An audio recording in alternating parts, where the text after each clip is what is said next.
make sure to give my dad a 5-star review. Make sure to like and subscribe to his YouTube. Thank you for listening and enjoy the show. And so then I started researching more about Judas, and I'm realizing Judas hung out with Jesus. He hung out with the disciples. He did what Jesus presumably told him to do. But his heart was defiled by his own greed. And that is what caused him to betray the values and the integrity and the dignity of the Christ that he was claiming to follow. Hey, welcome back, Faithful Politics listeners and watchers. If you're watching on our YouTube channel, I'm your political host. We're right. I forgot who I was for a second. And I'm joined by my faithful host, Pastor Josh Burtram. What's going on, Josh?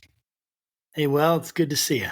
Yeah, it's good to be seen. And we are joined today by none other than Amy Hawk, who is an author of The Judas Effect, How Evangelicals Betray Jesus for Power. She was once a devoted, hyper-patriotic evangelical leader and experienced a bit of a faith crisis during the 2016 election, which she will tell us all about.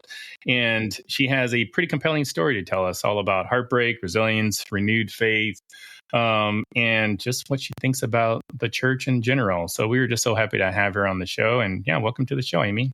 Thank you so much for having me, you guys. I'm really happy to be here.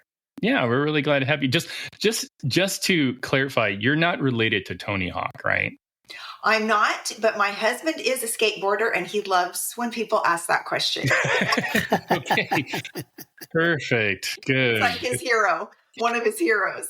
That is awesome. I was never really a skater growing up. I was more of a BMX biker guy. And I remember I grew up in California and as part of a BMX, bike gang. I don't know if we were in elementary school, but we used to always get upset when we see these skaters in a big parking lot, because that was the same place that we could ride, and we're just like, look at you skaters grinding on this waxed up curb, and that's right. And we go over there and we're like, okay, they don't really need this much wax. It's way too much wax, what are they doing with all this wax? So anyways, apologies to any skaters out there whose curb I've totally destroyed. Yeah. Anyways, to you, hyper-patriotic. Tell us your story. Why were you once hyper-patriotic and now you are less subtly patriotic? Yes, you could say that. I grew up the daughter of a war hero. My dad was a prisoner of war in Vietnam in the Hanoi Hilton with John McCain. And so he was pretty well known in our town. And, you would go somewhere, you'd go to the grocery store, go to a restaurant. People generally knew who Jim Shively was, and I was his daughter. And so I took a lot of pride in the fact that my dad was an American hero, and he was treated that way. He did a lot of, speaking engagements. And when people heard that my last name was Shively, they connected me with him. And so I think that my young heart just, I was just a very hyper-patriotic child even. I just loved America, knew all the capitals. And I think, having a father that's a war hero will kind of do that to you. It becomes kind of part of your identity. So that's why I say that. Yeah, that makes a lot of sense. It's interesting when you have people who have served in the armed forces, which Will is a veteran, by the way, and so Will has served in our armed forces. Yes, absolutely. And it gives you especially when these people that you love, it gives you a deeper connection almost to this country and to the mission of our country, the thing that we're here to do, right? This kind of patriotic idea, and yet we all have to have, at times we are critical of our country, critical of the things that are going on. And we do that purposefully because we're supposed to be able to do that. And we're supposed to be able to talk and make this country better because of that. And, you know, it's interesting because in 2016, when I saw that Trump was going to be like running for the Republican nomination, I mean, I couldn't believe it, to be honest with you, when I first found that out. And I've been a Republican my entire life, and I was just like, what in the world? I can't, you know, what are we doing here? It was wild. What your story involves some issues that were happening right in 2016, moving from where you were and then seeing kind of how things were starting to shift. What was the initial reaction when you kind of saw Trump become the Republican nominee? And then maybe you could talk about kind of your breaking point, the story there surrounding that.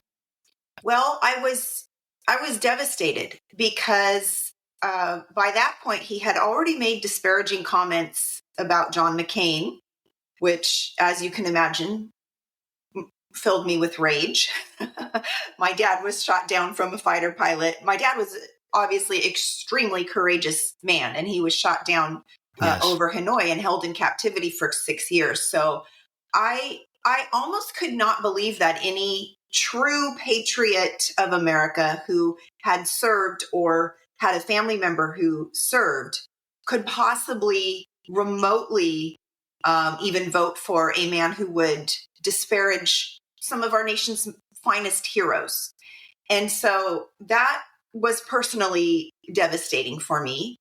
And then because I was also a Christian, I started looking at him through the lens of the things that he was doing and saying that to me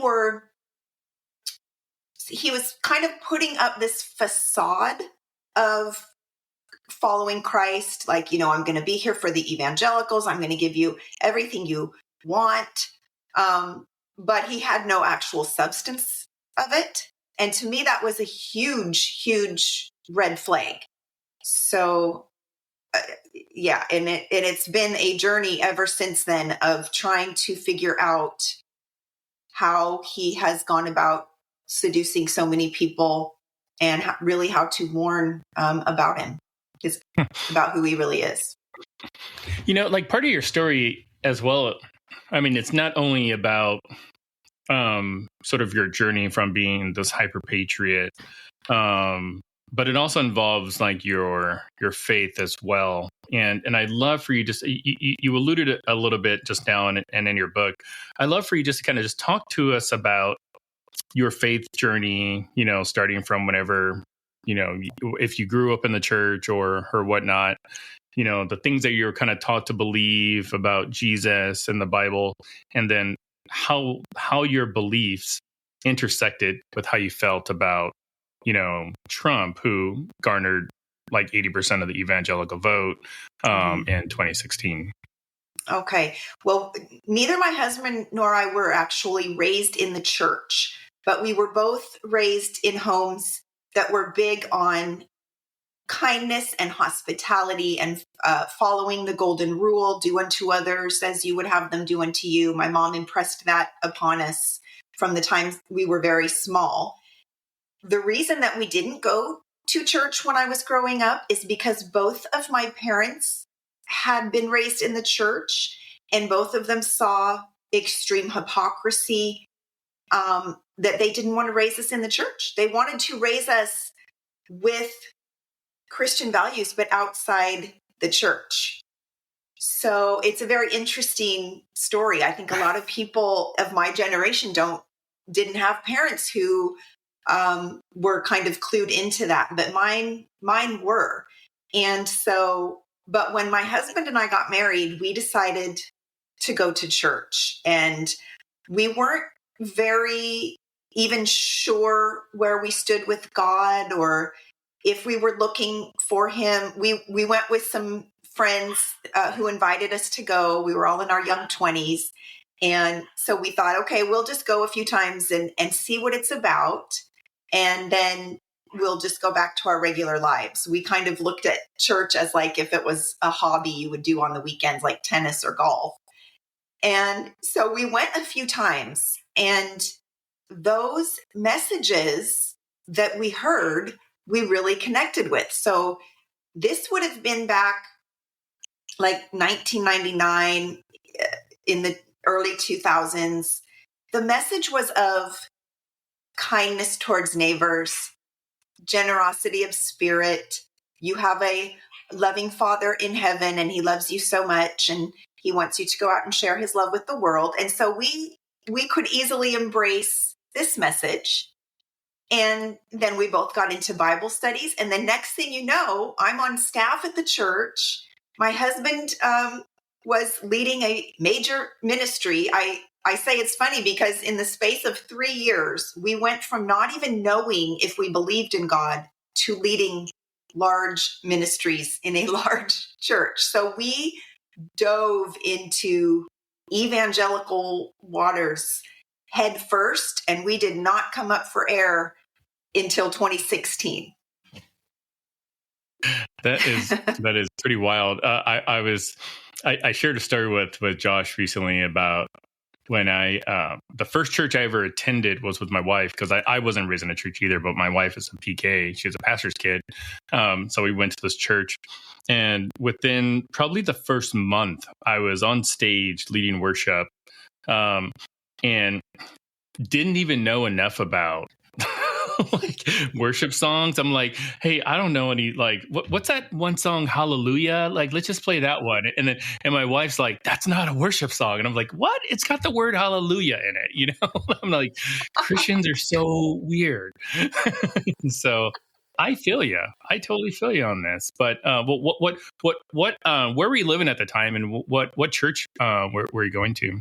So we were in Spokane, Washington at that time. We were both raised in Spokane. We met in junior high and started dating after college. And so both of our families were there. And we went to church there for about 10 years. And I was on staff. I have a background in communications, and so I became the communications director and then women's ministry leader. And then I opened a prayer and healing room. And so we were very involved, to say the least. Like, if the doors of the church were unlocked, we were there. Saturday night, Sunday morning, Wednesday, if there's a discipleship or meeting on Thursday, we were always there. We raised our kids in that church. And then we moved to Oregon in 2010. And then we got into another church, and same type of thing. I started teaching discipleship classes, Sunday Bible study for adults in the evening. And my husband became an elder, worship leader. So that's where we were. It was in Assemblies of God in 2016, when our entire world turned upside down, because church was our thing. Like, I like to say, my car went from home to the private Christian school our kids were at, to church, and back again. And I just made this continuous circle almost every day. And that's where we went. That's how we lived. That's what we did. When we moved here, we didn't know anybody. So the church was our family now and our friends. And I mean, I just can't even tell you how 2016 changed everything for us. It changed our entire lives. So walk me through that a little bit, because, right, so you see that Donald Trump, he's the nominee, and you start noticing Christians and the way that they're talking about Donald Trump, even the way he's positioning himself. In one of the chapters you talk about is this sense of like Trump's being like a false messiah. So work through some of this. What happened in 2016? Obviously, we know the election, but what was it about that, and how did that affect your time at the church that created this issue? Well, so even in 2015, like leading up to the election, I was already having a lot of tension and anxiety in my spirit whenever I saw Donald Trump and the way that he spoke and presented himself so arrogantly and boastfully, saying that he was here to save us. I was already getting a lot of, red flags. So then I see him mocking the disabled journalist, and I just am watching with my eyes, and I'm seeing what I saw. And I'm going, okay, Lord, I know that this is the Republican candidate. And of course, I've been trained the last 20 years in the church. You only vote Republican. There's no other option. And so at this time, I started crying out to the Lord. I mean, that's how anxious I was about all of this. It's always been my practice to read the scriptures and to journal with God what I'm thinking and feeling. Well, more and more in my journal, I felt impressed by scriptures about false leaders that I had never seen before, even though I had been studying the Bible for 20 years. All of a sudden, these scriptures are like lifting themselves off the page. And I'm just like, I don't even think I want to see this, but this is what I'm seeing in scripture. This is what I'm seeing and hearing in real life. Also, at that time, I was leading a women's ministry. So I was regularly praying for women. Many women who come for prayer have been hurt. They've been assaulted or molested. They've got some kind of background of abuse. And this is what they need prayer for. And so I have prayed for so many women over those years. And when I lay hands on a woman, I try to listen to the Lord for his words for her, because she doesn't need to hear from me. She needs comfort and healing from the healer who can heal the brokenhearted. And so I'm always very quiet. I want to really impart his words, his comfort, his attitude toward her. So I know the Lord's voice for women. I know his voice for women. I've heard his voice for women. And when I heard Donald Trump's voice on that Access Hollywood tape, I heard the enemy's voice for women. I heard somebody who's so proud, so boastful, so arrogant, so greedy, so lustful that he thinks that he can take what isn't his. And I know how God feels about that because I've prayed to him enough. I know how he feels. So I had a lot of righteous anger in my spirit when I heard that Access Hollywood tape. And I just went upstairs and I said, okay, Lord, this is it. Like, I'm not voting for him. I just told the Lord, I'm sorry. I know he's the Republican.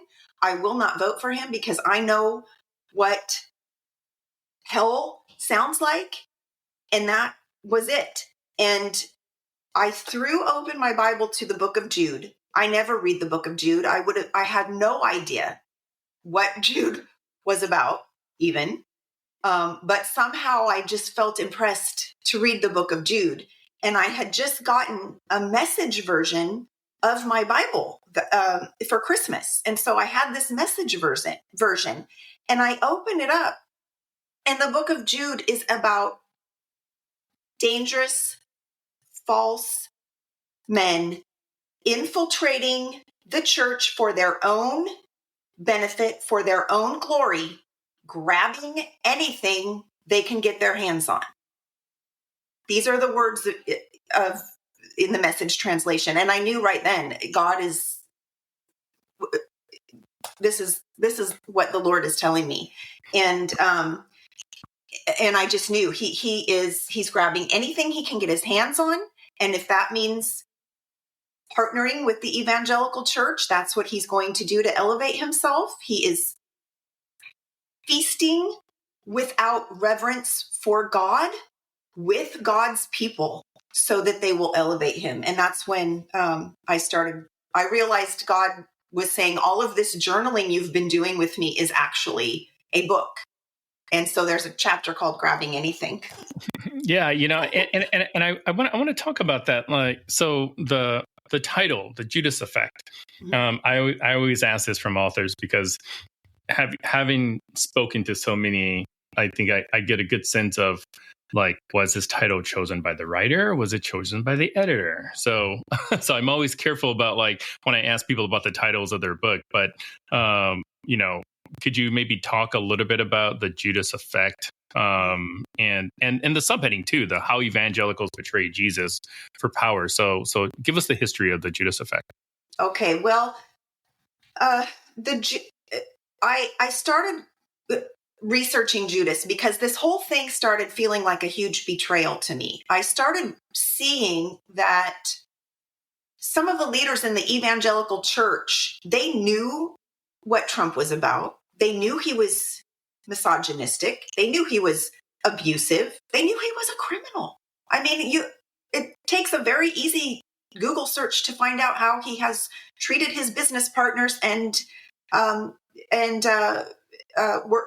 people that have worked for him in the past by not paying them and stuff. And so, like, it's not hard to figure this guy out, but they were willing to make that partnership with a bully, with a self-professed abuser of women for political power. And I started realizing that political power, really the root of that, you can make it sound as good as you want to. Oh, we're going to bring God to America. The root of that is greed. The root of that idol worship, of wanting power and control over America, it's greed. It's Judas. And so then I started researching more about Judas, and I'm realizing Judas hung out with Jesus. He hung out with the disciples. He did what Jesus presumably told him to do. But his heart was defiled by his own greed. And that is what caused him to betray the values and the integrity and the dignity of the Christ that he was claiming to follow. And that is exactly what I believe the church has done. I believe that they have amassed political power for themselves, hiding behind God to do this, pretending that this is what God wants.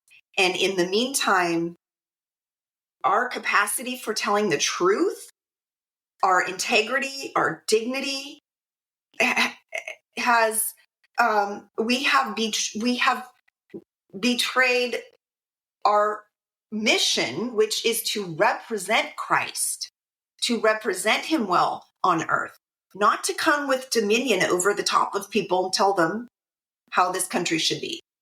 That's not Jesus. That's an idol. That's a power grab.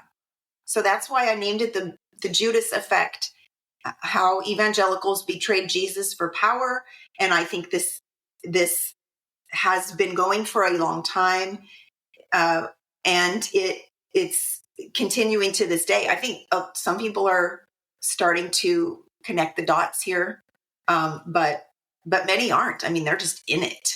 They're just in it. Well, absolutely. Yeah, there's no doubt. We've done a lot of work on Christian nationalism on this show. We've done a lot of work looking at things like the Seven Mountain Mandate, and the New Apostolic Reformation, and things that get connected with kind of this sense of this Christian nationalist agenda, which the idea is that we want America to be Christian, not people in America to be Christian, in the sense that we want people to know Jesus, which, Will and I are huge fans of Jesus and people knowing Jesus.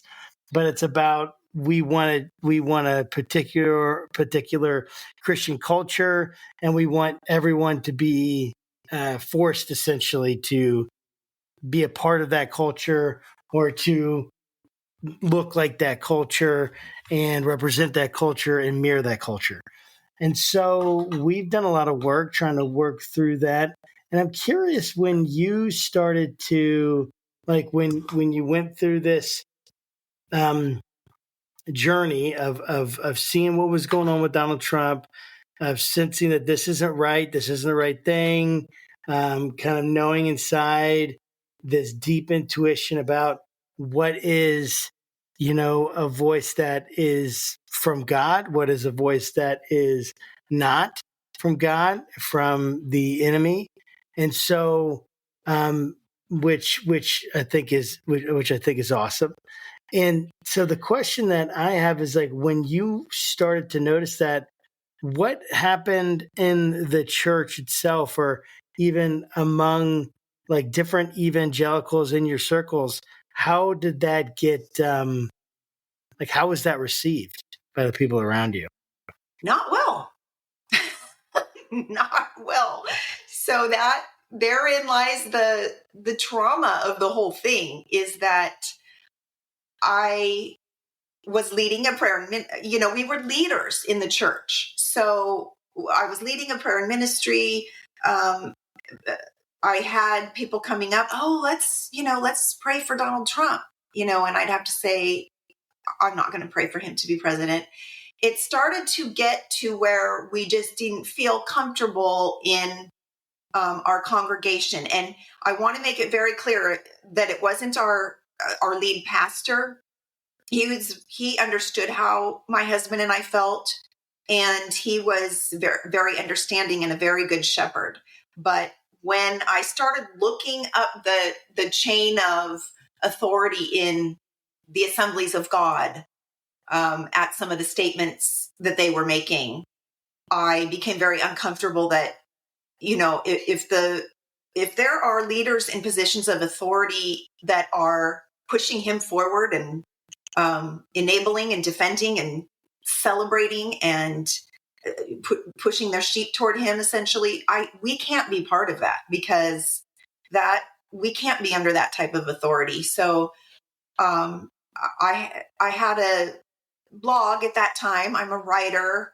I had a book come out previous to this, and so people were used to seeing my writings. Well, I started being more and more vocal about how uncomfortable we felt with the Trumpism that was coming into the church. And I started realizing it's not just Assemblies of God. This is a evangelical thing. And so we had to make the very hard and difficult decision to step out of white evangelicalism, because we started sensing that there was a contamination in the waters.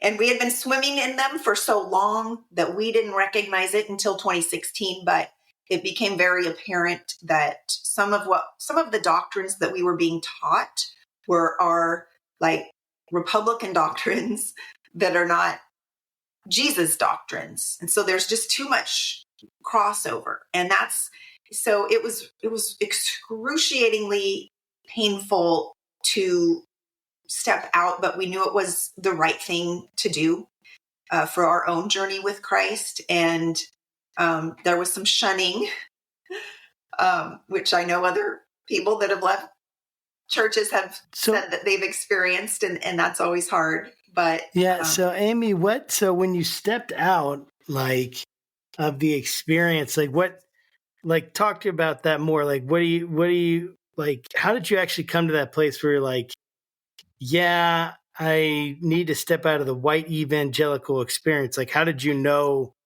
what that was, and what does that mean? Did you start going to like a Catholic church, or did you stop going to church, or did you do something different? Like, what did that mean that you guys stepped out, and what did that experience feel like for you? Okay, I'd love for you to go into more depth on that. Yes. And I call it the white evangelical church. I'm not sure if that's what to call it, but at that time we started listening to more Black preachers, like Charlie Dates and Otis Moss. And, I've always followed Dr. Bernice King. And I started connecting the dots, like, they're not falling for this Trumpism. Like, I feel like they're not swimming in the same waters I'm swimming in. And so that's why I say we didn't necessarily step out of evangelicalism altogether. I still have a sense in my spirit. I still want people to know the good news of Jesus. It's just that we felt more comfortable then, listening to some of our Black leaders who we felt were onto him and, steering, more capable of steering us in the right direction. So that's what we did. We took a little bit of a break just all together, just to kind of get our heads on straight and listen to God. And it happened to be 2020, I think, by the time we actually did it. So it made sense to take a break from going to church for a while. And then now we do a little home church. We love it. We take communion with friends. We celebrate God with friends. We feel very happy. We didn't leave Jesus behind, and he didn't let go of us for 1 second. We just switched venues. That's really cool. And just to clarify about like the white evangelical thing, because I just wrote a Substack about this recently, about why that term resonates differently with different groups, and it's my belief that white evangelicals, just as a voting bloc, have very predictable patterns, like right. that show up in the data, whether you're looking at Barna Group or PRI or Pew. Like this voting bloc typically, will feel a certain way about Trump and about certain of his actions, so sometimes when people hear the term white evangelical, they're just like, well, why are you singling us out? Mm-hmm. like it's because like this particular group, not everybody, but this particular group as a whole generally votes a certain way. And that's of interest to a lot of different people. What I wanted to ask you was, so you reach this point in your spiritual walk, your political walk, you're like, wait a minute, like things aren't like I thought they should be or are, or we're all Christians, but we're not all acting like Christians, and then you kind of start putting the pieces together, and you're, for the lack of a better word, like you become woke all of a sudden, right. because to some degree you're like, wait a minute, like this has been here all along, and like all of a sudden, like I realized, like, what the heck, Mm-hmm. like I'm curious, like what did you do, or whose I don't know, works did you pursue to try to better understand kind of the moment that you're in? Because having done this podcast for 5 years, we've spoken to a lot of different really, really phenomenal experts in this field. So I'm just kind of curious. I'm like, who did you go to kind of learn more about what's happening around you? Mm-hmm. Well, to tell you the truth, I started reading Martin Luther King's speeches because I have always considered him prophetic and hearing from God. And so I started kind of connecting the dots with, what I think that he saw was a community of people claiming the name of God and Jesus, who liked the name more than the substance of Christianity. They like the name of Christianity, the mascot of it, the label of it, more than the actual substance of it. And so that was profound to me, because I felt like, okay, this is what we're seeing. It's kind of like playing out over again in a different way, because what I heard the message of white evangelicals, how it transpired was when we first entered the church, the message was goodwill toward men. Go out and bring goodwill toward men. Glad tidings, kindness, love, compassion, generosity, grace, healing, comfort, whatever you can offer. By 2016, the overwhelming message was it's us versus them. Doesn't matter how we get it. We're going to call them names. I mean, my sisters are Democrats. And so to hear people that I'm sitting in church with think it's okay to call people names because they have a different political belief, it's like Trumpism for me tainted the whole experience. The message changed. It became divisive, bitter, hateful, and it became more about getting power for ourselves than about going out and bringing comfort and love to our neighbors. And that's why we left. Yeah, that makes so much sense. It's interesting. One of the things that you do that we've heard people come on and talk about this on the podcast before is this idea of a cult following behind Trump. And almost like there's this, like that evangelicals have been put under a spell. I would love for you to talk about that a little bit more, thinking about evangelicals as a cult following Trump. What's going on there? Why did you make that comparison? Help us work through that from your perspective. Well, when I started writing the book, of course, I started studying. I did some more research on Donald Trump, and I read some books on him that his niece wrote, and that some Pulitzer Prize winning reporters wrote from the Washington Post. And I could see this for myself anyway, but he has all the attributes of a cult leader. Those aren't hidden. The boastfulness, the charisma, the use of words over and over, like certain words and phrases over and over, telling people which news outlets they can watch or listen to and which ones they can't. That's a huge cult thing. Bullying and abusing people that aren't loyalists to him.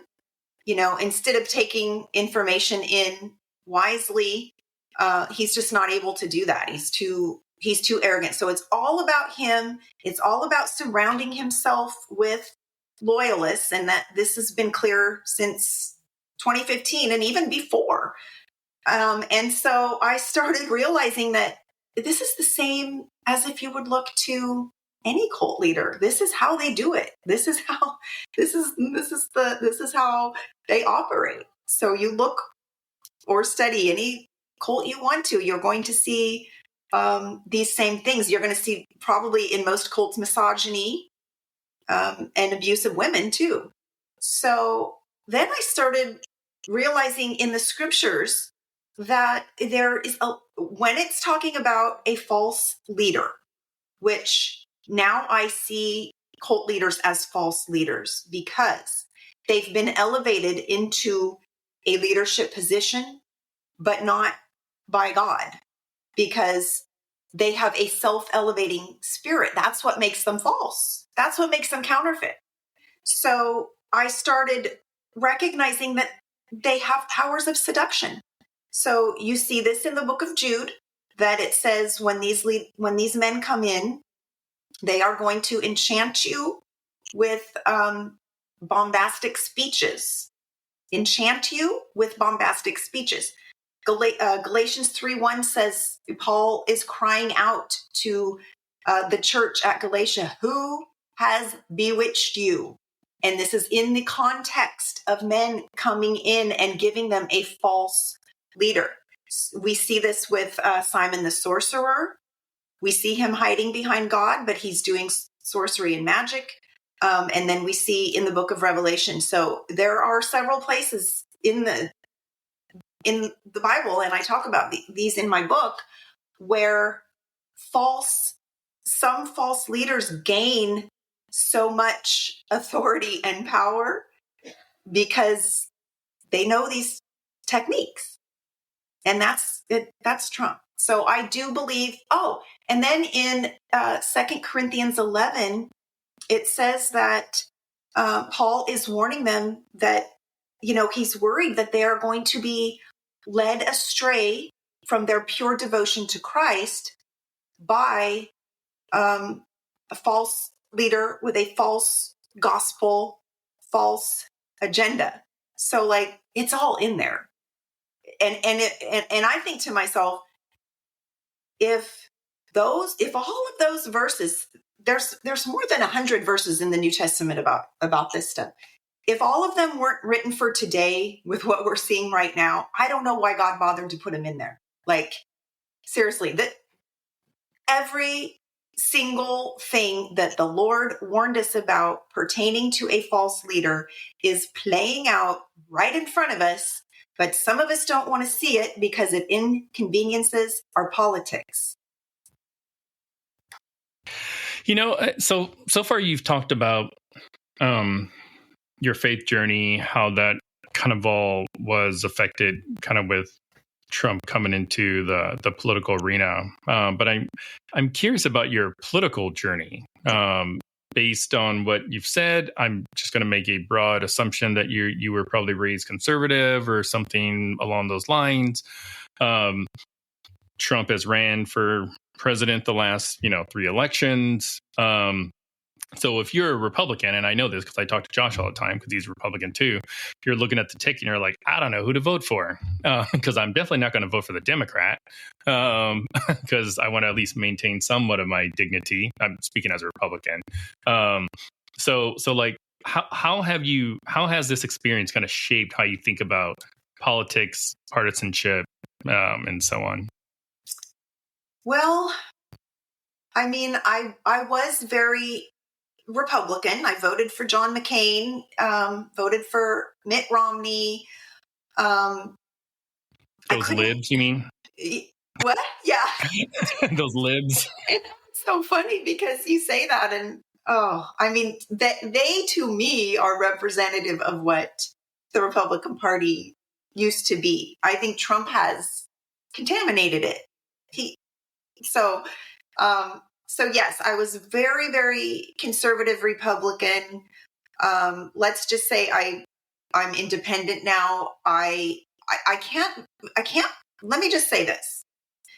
I could not vote for Donald Trump because I think that the type of person that he is actually not just politically dangerous, but I believe that he's spiritually dangerous. I believe that there are some who have made a connection with him and it has led them into spiritual captivity. I think he's an idol. I think that he's very spiritually dangerous. He does have the powers of seduction. So I can't vote for him, obviously. I've had some change of heart on some issues because I think that Jesus would rather meet a person in their freedom and help walk them through certain things than to slam them over the head with a Bible. I just don't think that's the way he operates. And that's what we're seeing now. It's going to backfire. This is not winning a harvest for Christ. This is leading people away from Christ in the name of God. I think if we allow people their freedom like Jesus does, Galatians 5:1, it is for freedom that God has set us free. Why don't we then depend on Jesus to show up where he's needed, bring the healing that's needed, if the church was doing their job, being a compassionate voice to the world, instead of slamming them over the head with the Bible, maybe we wouldn't be in this problem. But I take this personally. I'm not scared of people and their freedoms. Let's just put it like that. I'm scared of a man who comes along and puts his name on a Bible and tells people to follow him, and then they lose track of Jesus. Yeah, I mean, I completely understand that. And probably a lot of what, you're thinking and feeling, I have a lot of empathy for. There's probably a lot of overlap, is my guess, on how we feel about the current administration, on how we feel about how people have, it seems like they've, taken Trump and made him God's leader, and almost put this like messiahification. I don't know if that's not a word, but I'm going to make that word. I declared a word now. I think there's already a word called deification. Oh yeah, messiahification, deification. Yeah, I'm going to manifest that word, Will, right now in this new year. I guess we're already 5 months in, but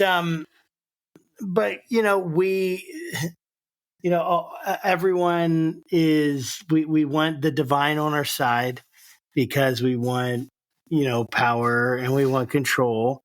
And I don't think that Christians, unfortunately, aren't any different. And I don't know. I mean, it's a really tough thing because you want to have an effect on the world around you. You want to have an effect on the culture around you. And yet you always have to be, it seems a Christian would always have to be careful and looking at their own heart and what's going on with their own lust for power.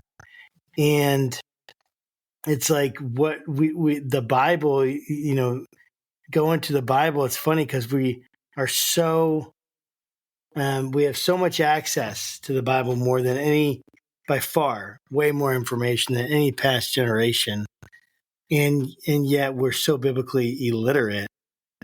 And yet one of the issues that you bring up is that evangelicals have misused scripture for political control.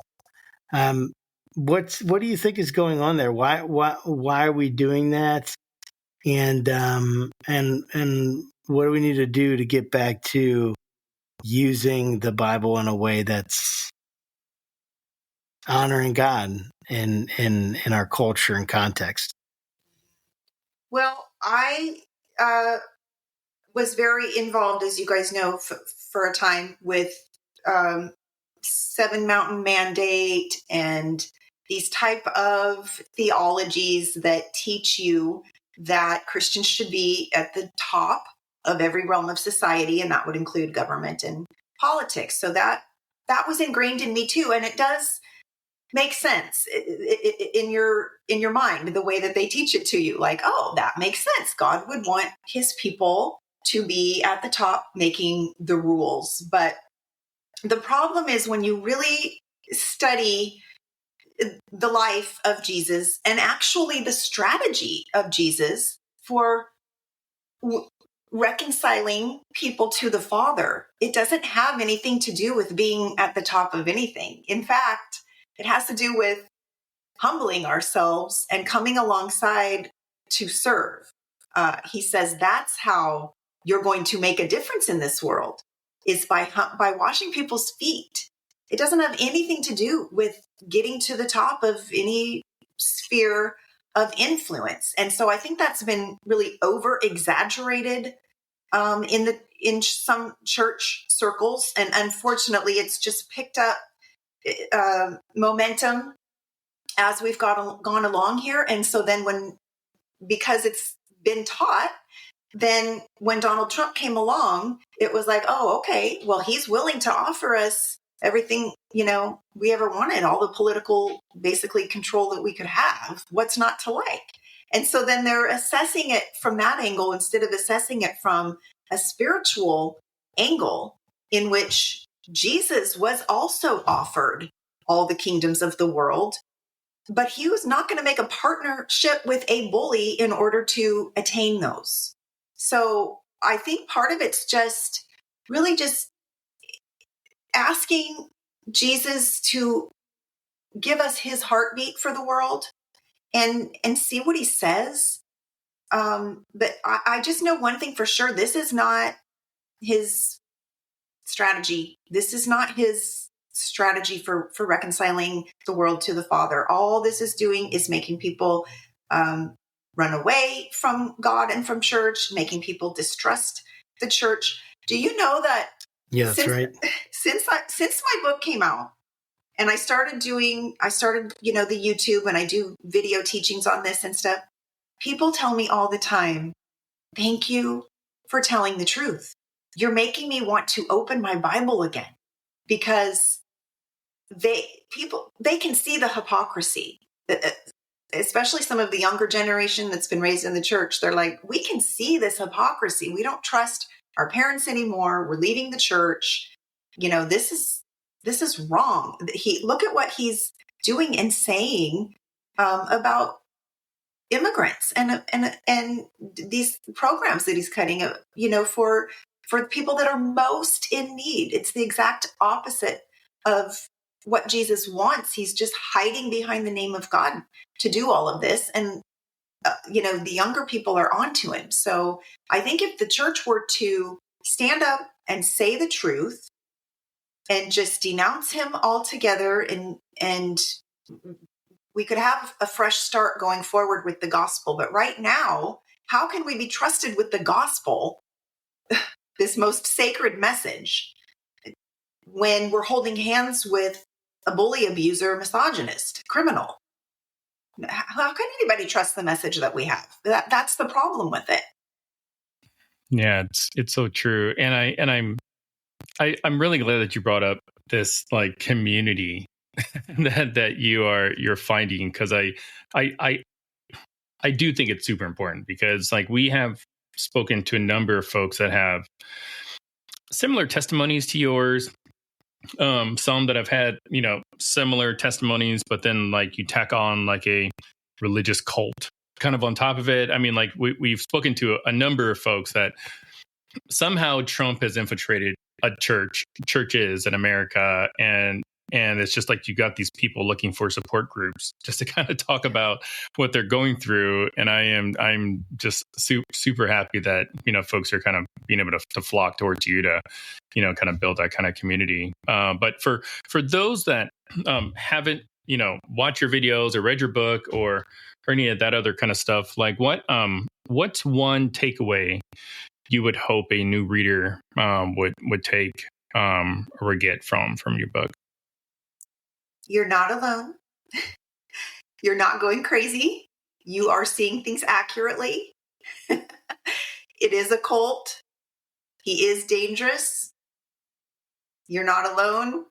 There are more of us than you think that see the truth, and God is bringing us together for such a time as this.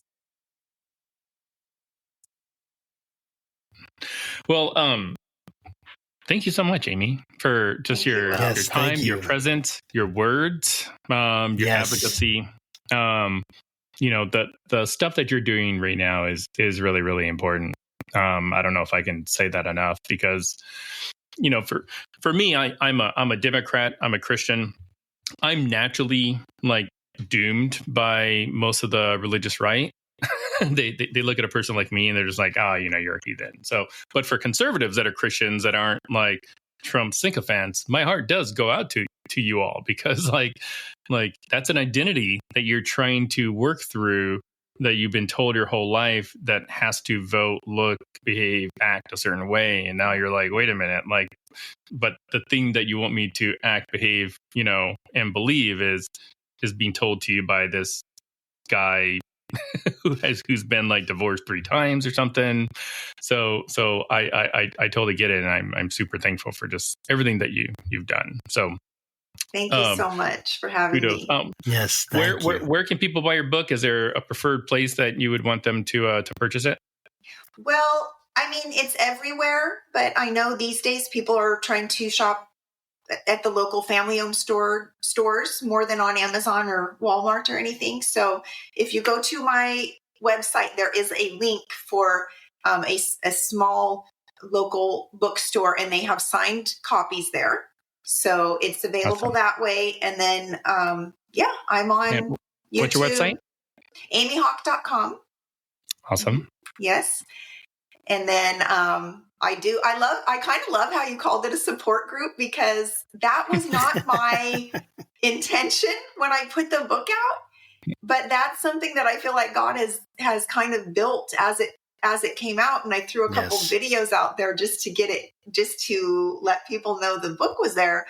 Then people were drawn to those. And now that's kind of what it feels like on my YouTube or even TikTok or Instagram. So I'm all the places, and yes, would love to see you there. I do little Bible studies pretty much every day, 2 or 3 minute Bible studies every day pertaining to scriptures that are relevant to what's happening right now. That's really, really cool. Well, thank you again, and thank you to our audience for tuning in. Make sure you like and subscribe and do all that fun stuff. Thanks for stopping by. And as always, keep your conversations not right or left, but up. And we'll see you next time. Take care. Bye. Bye. Thank you. Hey there, Josh Burtram here, faithful host of the Faithful Politics Podcast.